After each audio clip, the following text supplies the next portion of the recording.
ជំរាបសួរពុកម៉ែបងប្អូនថ្ងៃនេះខ្ញុំមកធ្វើពីរបៀបស្ងោរមាន់ខ្មៅជាមួយនឹងល្ហុងជាដំបូងយើងត្រូវលាងសាច់មាន់ដែលយើងទិញពីផ្សារមកឲ្យស្អាតហើយសម្រាប់ទឹកយើងបន្ទាប់មកទៀតយើងកាត់វាជាកង់ហើយខ្ញុំមានល្ហុងចិត្តឲ្យហើយតែម្ដងនឹងយើងចិញ្ច្រាំខ្ទឹមផងដែរយើងចិញ្ច្រាំខ្ទឹមឲ្យម៉ត់នេះគឺជាសាច់មាន់ដែលខ្ញុំបានកាត់ហើយនឹងល្ហុងខ្ទឹមដើមខ្ទឹមជីហើយនឹងខ្ទឹមចិញ្ច្រាំហើយផងដែរបងប្អូន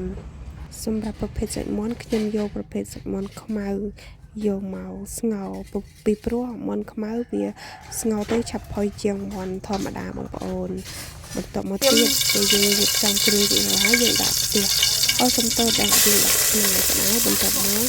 យើងចាក់ខ្លាញ់និងដាក់ខ្ទឹមបំពងចូលតែម្ដងបងប្អូនយើងកូរក៏ខ្ទឹមនឹងឲ្យរាងក្រហមបន្តិចទើបយើងចាក់សាច់មាន់នឹងចូលដើម្បីកូរជាមួយគ្នាតែម្ដងបន្ទាប់មកយើងចាក់សាច់ចូល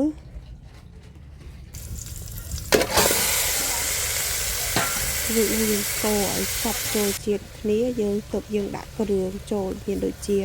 ប៊ីចេងរ៉ូឌីស្ករក្រហមថ្ងៃនេះខ្ញុំមានស្ករក្រហមខ្ញុំដាក់ស្ករក្រហមហើយនឹងទឹកត្រីហើយយើងកុំភ្លេចដាក់អំបិលផងដែរបងប្អូនដើម្បី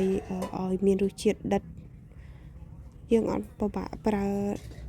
ដុំស៊ុបខ្នុរក៏បានដែរព្រោះ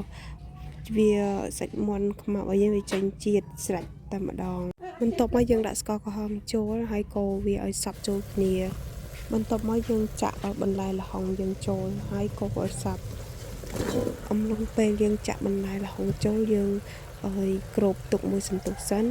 យើងកុំទាន់ចាក់ទឹកកាលណាដែលយើងចាក់ទឹកភ្លាមនោះជាតិល្ហុងយើងអត់ទាន់ចេញជាតិចូលជាតិគ្នាទេបងប្អូនសន្ទុះយើងគ្របទុកមួយរយៈពេលមើលទៅយូរគួរសមមើលទៅល្មមដែរយើងដាក់គម្របមកទើបយើងចាក់ទឹកយើងចូលអញ្ចឹងណាបងប្អូន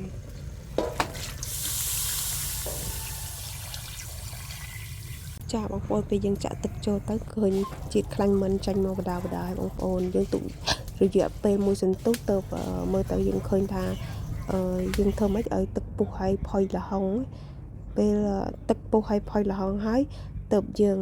ដាក់ជីមានដូចជាស្លឹកខ្ទឹមហើយនឹងជីបារាំងចូលតែម្ដងបងប្អូន